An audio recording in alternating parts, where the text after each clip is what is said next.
Hi there, my name is Charlotte, and in this podcast, I'm going to talk about old stories for today's readers. I'm going to look at how old stories can be rewritten or revamped to make them more interesting and appealing for today's readers. If you haven't heard any of my podcasts before, my name is Charlotte, and I have experience working in a nursery school from the ages of 0 to 4. And I now work in a primary school as a Year 2 teacher in London. So, old stories, and why are they relevant now? It seems that stories have always been told throughout time.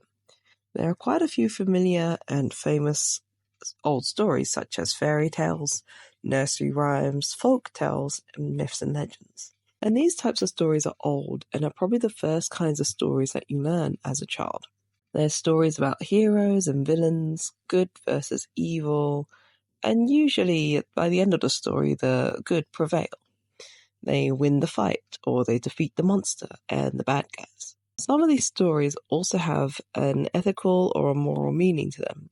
They warn people about dangerous things and what you should do to stay safe or prevent them from happening to you in the future. For example, there's an old English tale about the boy who cried wolf. The boy played tricks on the village people by crying wolf. The first time he did it, everyone believed him and they hid. Then the boy laughed and told them that there was no wolf. Everyone was upset by his prank. The second time he cried wolf, they believed him again and they ran to hide. Then he laughed and they got annoyed by his prank. And then the third time he cried wolf, no one believed him. But this time he was telling the truth. But because nobody believed him, it was too late to hide, and when the wolf appeared, the boy got killed and eaten because nobody helped him, and they all thought that he was playing another prank on them. So the moral of this story is don't tell lies because no one will believe you when you finally do tell the truth. So basically, stories are a good way to communicate thoughts and ideas to others. They can be used to help pass on useful information and to share with each other's wisdoms and their morals and their basically ideas and ways to live a good life. And it's told through an entertaining story and a tale. So why do we want to listen to these old stories anymore? Well, yes, they're old, but they also have been told many times before. And they could be seen as something that's boring and not really relevant nowadays. However, they are relevant in the fact that they teach us about right and wrong. They give children and adults a kind of moral compass, a guide on what to do and what not to do during the first part of their childhood, first part of their life, being alive. And of course, after they become a teenager, then they can kind of think for themselves and then they start making their own decisions. But stories that they've been told before also play a part in their life. It could influence them and help them with their choices. All of the old fairy tales and folk tales, myths and legends give us a sense of justice as well. They give us something to strive towards, that goodness, and it helps us to build on our character as we grow up. For example, think of a story of King Arthur and the Sword and the Stone. It was about a boy called Arthur who was a scrawny little boy. He was a nobody, really. And when he was asked to pull the sword from the stone, no one believed he could do it. And he suddenly had the magic strength to do it. And he pulled the sword out of the stone where other men had failed before him. And then Arthur in turn becomes the new king of the country, and he goes on to have fantastic and wonderful journeys doing lots of heroic things. And this kind of story then helps children to see that even doesn't matter what kind of person you are, if you're a good person and you work hard, you can prevail and you can do well. That's kind of like the basic storyline to help anyone, really. Help us to do well, help us to work hard, helps us to think about being great as we get older, rather than being someone who doesn't care or someone who just doesn't want to try hard, or someone who wants to do mean things to others. And we realize as a mean person, you don't get anything. Nothing good will happen for you in the future. Now, personally, I think that stories are one of the best ways for us to be creative and imaginative. It's one of the ways that we can let our imagination run wild. And you can create any kind of world in your book and any kind of story about any kind of person and different types of characters and people that you create go inside your book. And the story can be fictional or non-fictional. It can be something that your characters get to experience, lots of different events. And it can be events that you've had personally, or it can be events that you've never had. And through your imagination, you allow your characters to experience them. If you've ever seen this before, there's a book called Pendragon, a Journal of an Adventure through Space and Time. And it's a series by the writer DJ McHale. And in these books, there's a boy called Bobby Pendragon, who finds out that he can travel to other worlds. And when he arrives in the other worlds, he finds out there's something that's not quite right. And he works with the other travelers and people who live in each world to right the wrong as best as they can. So they kind of work together to resolve an issue or something that's not quite right. And in this book series, the readers are transported to these other worlds, and we're given a recount of Bobby's experiences while he's there. And the best part about these stories, these books, is that DJ McHale manages to paint a picture of each world as he's imagined it. He's able to describe the things that you can picture in your mind. So he's able to give you different ideas and thoughts, and you get transported into a completely different world compared to the world that you're living in.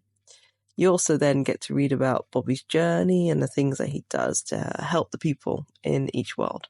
So back to the topic at hand. How are old stories rewritten or revamped to make them more interesting and appealing for today's readers? Well, these old stories cover many different areas of humanity. A story can allow you to talk about your personal experiences, or it lets you imagine the experiences of another person. And one of the oldest story genres that are told again and again to children are fairy tales. So I'm just going to pick up on fairy tales because I think everybody kind of knows what fairy tales are. And somehow, as a child, you were told a fairy tale. And they're not very long stories, they're quite short. But they always have protagonist or a heroine or a hero, and something bad is happening to them. And then they somehow get to resolve that issue through the use of magic or with the help of other people, let's say. Or they get lucky and then the protagonist manages to survive or get away. So some of the most famous fairy tales that are told around the world and the stories are well known have been written by the Brothers Grimm.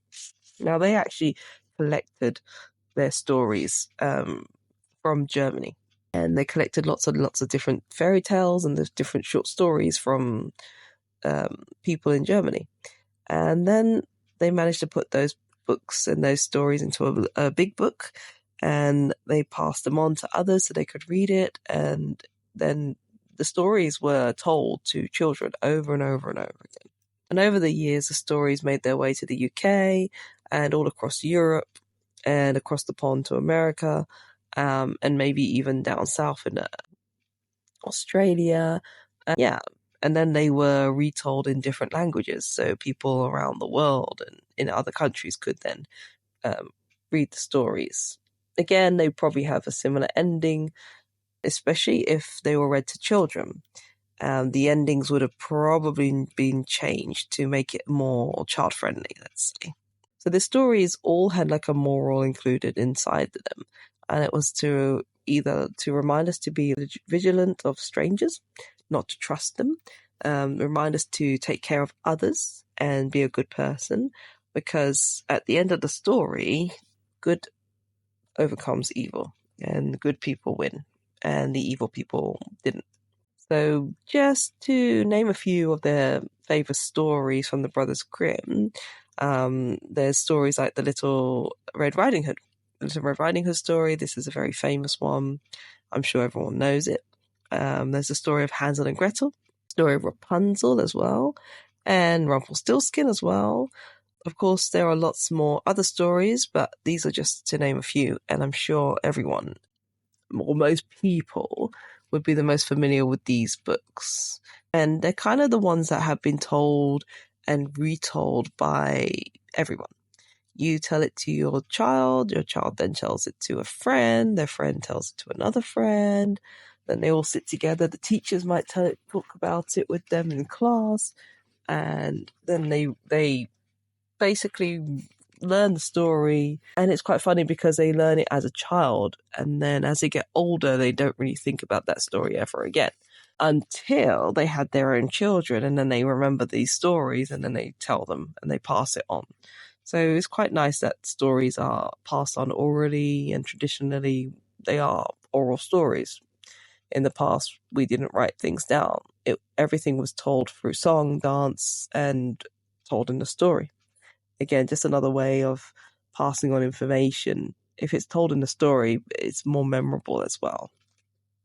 So anyway, getting back to the point at hand, these stories have been told and retold so many times that if you ask the children to retell it to you, they'd sit and tell you the whole thing.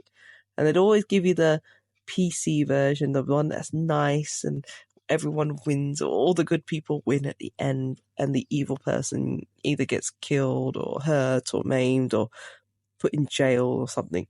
And now, because these are stories for children, they have been rewritten. The fairy tales were actually, going from history's perspective, they were actually endings. They actually had terrible endings, and they had endings where the protagonist didn't win, or the evil person was able to do something terrible to them. So Hansel and Gretel, in the nice version of the story, they survived the witch, and they ended up pushing her into the oven, and then they escaped. In the original, I think Hansel and Gretel, one of them doesn't survive, and they get eaten by the witch, and then the other one then manages to trick the witch and get out. So only then one of them survived in the end of that story.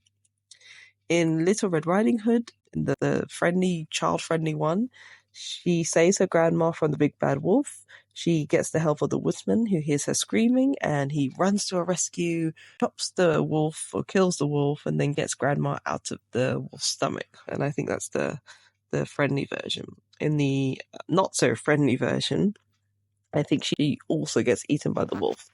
And then the woodman comes at the end, but it's too late. And when he kills the wolf, he finds that Grandma and Little Red Riding Hood are dead, which is very sad. So fairy tales are kind of the first stories to be written and changed over the years. They've had their endings changed. So they had the original endings that were not so happy, and then they were kind of dark and completely different. And then they were the ones that were revamped and rewritten just so that they could be more friendly for children and kids to read. And then the children learn the story, they learn the happy ending, and then they have a happy memory of the story. And they can acknowledge that the hero always won against the bad guys. So this is one way of rewriting the story to give it a positive ending. And it's very relevant nowadays because it's kind of what we want children to do, to learn. We want them to learn that good prevails, and that if they persevere, they can also be a good person and prevail and win, basically. So this then, as an adult, as you get older, you learn that these stories had these terrible endings, and everything that you learned as a child had been a lie, basically. This allows the adults to then think about the stories in a different way, and it kind of works with getting older and being mature and having experience of different life experiences. And in this way, they can then think about different endings for their favorite fairy tales. It gives them a chance to rethink their version, change their story, and give different endings, completely different endings to their stories of what they used to know. And overall, I do think that these old stories are great. They give us a good pool of stories that we can talk about. They help us to kind of adapt and change, and they kind of support us as we grow up and get into adulthood.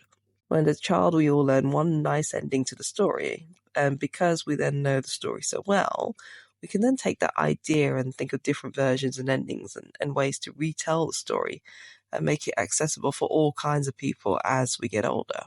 And this way, with the different story ending, I think that this kind of helps us to keep the stories fresh and interesting, especially if one ending is already well known to everyone. So this is kind of a nice way for us to think about old stories, rewrite them, revamp them, make them more interesting for sure, and make them more appealing for today's readers. May not be to everyone's liking. Maybe some people prefer that the good wins at the end. They don't like the ending where something bad happens. But at least there's an alternative out there for people to read and to find out. And it's quite interesting to see how people want to cling to their old ways. They want to cling to the nice story endings. And, oh no, the good one will always win. We can't have the bad person winning, basically. So it's quite interesting to see. And it's just a way to open up and allow us to have new ideas about. Well, that's all from me for now. I hope that you've enjoyed this podcast. If you have any comments, leave them down below. I will be making some more podcasts soon. Thank you for your time and thanks for listening. Until next time, bye.